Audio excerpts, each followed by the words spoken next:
What is up, my Lorcana Goons? Welcome to the Monday Market Watch. My name is Kevin. I hope you guys are having a great start to your week, and we're going to talk about some Lorcana stuff today. So put down those Disney passes and let's pick up some Disney cards, shall we? Okay, first thing I want to address is, as usual, do not buy the pre-orders right here. You can clearly see it's not worth it.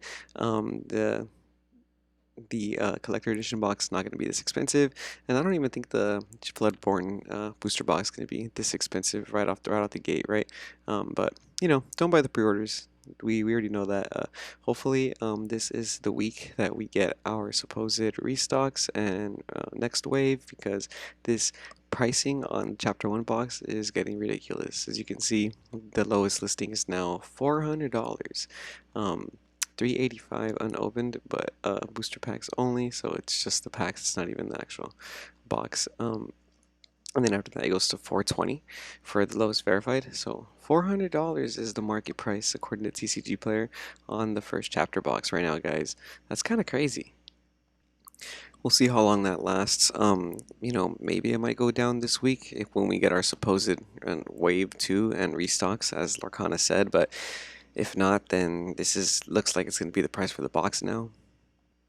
And now it's getting to the point where like I wouldn't buy a box this price. Like maybe if I had a lot of money, I'd be buying it at 350.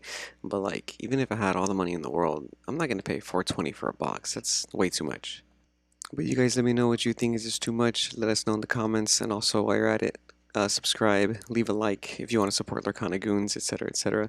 But let's get into some single news. So Befuddle is getting an errata in the next reprint of Chapter 1. So because of that, the foil Befuddles are 20 bucks. This happened on Friday.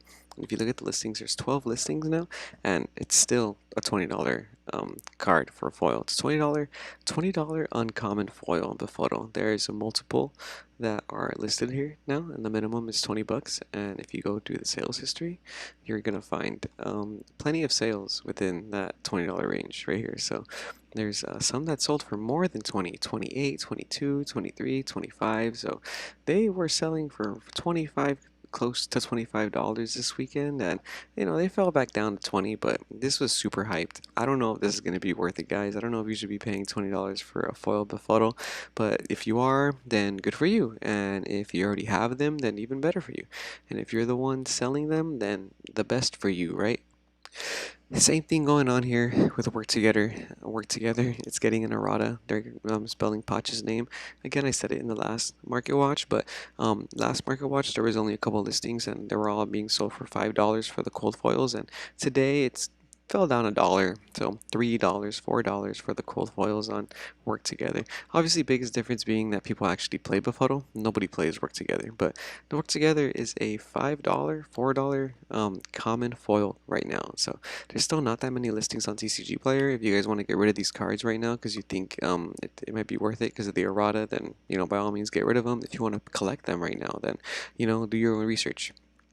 But we have some enchanted sales that happened yesterday. Mainly only one sold for 650, and then the other sales have been since the 25th, 26th for that 650 mark. So 650 is the price for the enchanted Elsa, 650 to 700, and I've even seen some PSAs sell for around that time, for around that price for the enchanted. So I'm here on 130 point. You can see that a PSA 9 Elsa sold for 590 or 599, so 600 for a PSA, and then another PSA 9 480 in bidding. That's kind of crazy. That's cheaper than the market price for the raw Elsa, right? So and then a PSA 10, this one was in bids, only sold for $900 on the PSA 10. So looks like the PSA market for the Elsas are going down a little bit. I'm on 130 point as well because I want to talk about the Gaston promo. The Gaston promo is going around a lot this week because of the Comic-Con in Europe, France, somewhere, but they're giving this away, and they're going to be giving this promo away at 3 more events. So when this card first was being sold on Friday, they were selling for about 150, and now if you go to eBay, you can find the listings for about $100, less than $100, 85, 110. 60, like 150. So some of them have it for that much, but we can go to the recent sales, the completed sales for this promo since it's brand new. And if we look right here for all the Gaston promos that we're selling this weekend, they're selling for less than $100. So 32 pounds, that's about like $42 in USD. Then you have 85 USD, another 34 pounds, which is like 40 USD, 40, 50. So they're all less than $100 that are being sold. Confirmed sellings on eBay for this card. This is going to be available at multiple events, so I don't think you should be paying more than $100. This is why I said last time for like the Gaston promos, I'm gonna wait a little bit before I get these promos. Like I'm not gonna get it out the gate, you know what I mean? A lot of these promos they get super hyped up in the beginning, and then because of the news, then we end up realizing that they're not going to be worth that much because there's going to be a lot more in circulation. However, it might not be the same case for the Goofy and the Donald Musketeer promos, well, although because these do have the specific icon, these are definitely retaining their value. I do see some raw sales for the Goofy at less than $100 very often, so closer to like 60, 70, and I do know that on TCG Player they list for like 130, so I think you're better off finding the raw promos for these on eBay, like I said before, because these are less than $100 raw, but overall these are probably going to keep more of a long-term value than some of the other promos. But apparently the Gaston promo has a special foiling as well. But look for these on eBay. I think that's the way to go. And then we have some D23 news. There was a D23 sale for the Maleficent Dragon PSA 10. This sold yesterday for $2,800. So that's pretty cool. If you guys didn't know, the Maleficent Dragon in particular, the text on this D23 promo is different than the text for the dragon in chapter 1. So this has an errata. The actual dragon has a different text than the D23 promo. So that's a really cool little fun fact about the D23 promo Maleficent Dragon. The wording is different, and you can tell that this card was created before the entire rule set of Lorcana. So that's pretty interesting, and I do like that about the Maleficent Dragon because that's one of the other ways you can obviously tell it's different is that the text on the card is just different than the text on the actual monstrous dragon that came out in chapter 1. So very fun, fun little fact. I like that there was a sale there, but we'll go on to some regular singles because we have Aladdin, the Enchanted, that is going below 150. So Aladdin and Hades are both less than 150 right now for their Enchanted rares. That's really cheap because that's very close to a hollow Rapunzel, right? So a couple sales this weekend, two in particular, less than 150, so 142 and 143 that happened, and now the lowest listing is 144. So shout out Rare Card Store for that lowest listing on the Aladdin. We have some more legendary hype, but the prices are falling down. So Friday was for sure the highest. We saw Stitch close to $50, and as of today, a lot more are selling for that 45 to like $42 range. It's still a $40 legendary at least. So again, if you didn't get these before, you're gonna have to pay a little bit more now. And if you got them a long time ago, then you're making money. So $45 is the lowest verified shipping for Surfer Stitch. That sounds like a settle like the price that it's going to settle at for now. It'll probably go down to like 40, assuming we get reprints, right? But if not, then it's gonna be a $40 legendary. Same thing with Hades. This kind of bounced off that $35 mark over the weekend. So over the weekend, a lot were selling for 35, $40, and then they did fall down a little bit. So now the lowest verified is going to be a $35 price, but after that it goes down to 37, 38. So it is close to that $40 mark, depending on like what verified seller you're looking through. But overall, there's not that many listings for Hades still. But if you notice, there's pretty much double the amount of listings that there was last week. Last week there was only 12 listings total, but now there's 36 for the non-foils. So that's kind of cool. We're seeing more cards come into the market, and obviously the prices do get a little bit lower when there's more cards. That's one of the things this week that I noticed immediately, that Friday the prices were really, really like high, and as of this Monday they've definitely dipped a little bit. So right now the market is on like a downtrend, but I think it's just adjusting a little bit from some of the little buyouts that were happening. Like we saw, there wasn't that many Hades available, so the price was a little high. So it's kind of adjusting because now there's more Hades hitting the shelves, right? Same thing with John Silver. This foil bounced off the $50 mark, so it's lowest verified $47 for the foil, and then it starts going to 50. I know last week a lot were selling for closer to 50, and if we go to the non-foils, there's way more listings now this week than there was last week. So now the card is about $28, $29, close to 30, but over the weekend a lot of them were selling for 35. So it did go down a little bit, and John Silver is like a $28, $29 card.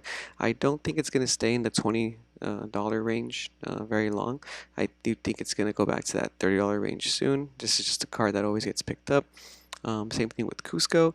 Cusco being a card that bounces off that $20 range a lot. The lowest verified here is going to be at $15.20 with 78-cent shipping. So, but he only has 200 sales. So after that, it's going to be $16, and after that, $16. So Cusco, I would say a $16 rare, right? Last week there was a big fire sale on all those Cuscos, and then after all those sold out, it went back up to like $19, $18, and then over the weekend we're seeing more listings get on, so it's a little bit closer to $15, $16. So I think this card's always going to be a $15 rare or more. So whenever I see it at this price or less than 15, I think it's a come up.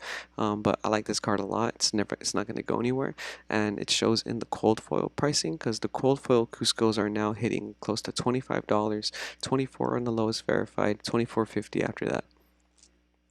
Flynn Riders going down in price, no longer a $3 uncommon, closer to $2 for the uncommons. There's multiple listings now that are less than $3, and they're pretty competitive. So if you need Flynn Riders, maybe now's the time to get some Flynn Riders, everybody. I don't know. We got Lilo Limbo over here, bouncing off that $10 mark. So nothing too crazy. Lilo at $9.50. Picante TCG. Gonna be dictating this price today at $9.50 for the Lilo. We have Ariel, Spectacular Singer. This card is interesting because I would have thought it went higher in price, but it's actually just going lower. There's a lot of songs being released in Chapter 2, but this card looks like it's hitting less than $8 now, and at one point it was more than $10. So maybe you might need some Ariels for your deck. It's a good time. But now we got into some foils that I think are cool to have. So this Jasmine foil, there's not that many listings, and I noticed that now the lowest verified is $8, and after that it goes to $8.50, and after that it goes to $10. So this foil was like $7, $8 when we looked at it like 2, 3 weeks ago, and it's slowly been climbing up to that $10 mark, which is cool. I think especially because this might see some meta play next format. Taka's a legendary that always bounces off that $7 mark, The foils right now are still selling for about $20, and the non-foils have gone up to $6.98 for the lowest verified, close to $7 for the non-foils. And there's not that many listings for the foil Taka, so they always end up being about $17 to $20, which is cool. We had a Gantu buyout last week, so the foil Gantus are still about $24. Yeah, so 24 plus $2 for the lowest verified, and then it goes 25, and then it goes closer to 30. So we're still in this Gantu buyout situation. There's only 8 listings left, and they're selling. They're selling most definitely. If you look at the most recent sales, there were some that sold over this weekend for $29.97. So there's one, and then another one on Friday for $24.24. So yeah, they're not moving too quick, but they're definitely moving. And something about these hollow legendary buyouts seems a little fishy to me, right? So, if you have Gantus, they're $25 right now for the foils. Lanterns, this is a rare that is a $10 foil, lowest verified, $9.99, Pokemon Aloha. So if you have lanterns right now, these are $10 foils a minimum. A very good card that seems to come back and forth through the meta, and if you have it in a foil, it's some good money right now. And then Maurice is like a $5 foil. That's kind of cool. I pulled one of these today from one of my packs, so I wanted to check out the price, and I was like, wow, Maurice, $5. This card's really good too. Any card that draws cards, I think, is really good. So a foil that draws you cards is gonna be nice. Tamatoa, Tamatoa, so shiny for being a super that's not very good in the game or not very wanted. The foil Tamatoa is about $10 as well. That's always kind of nice. I love the Moana movie, so the fact that foil Tamatoa, shiny Tamatoa holds some value is always kind of nice.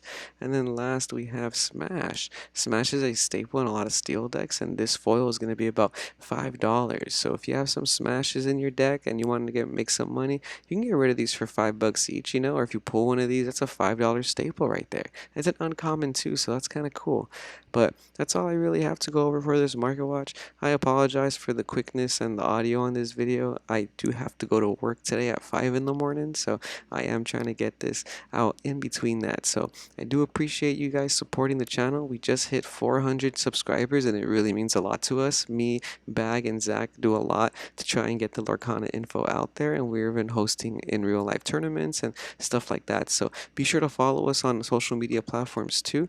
Once again, thank you guys. This has been Lorcana Goons, and I really hope you guys enjoy the rest of your week, and I will see you goons next time.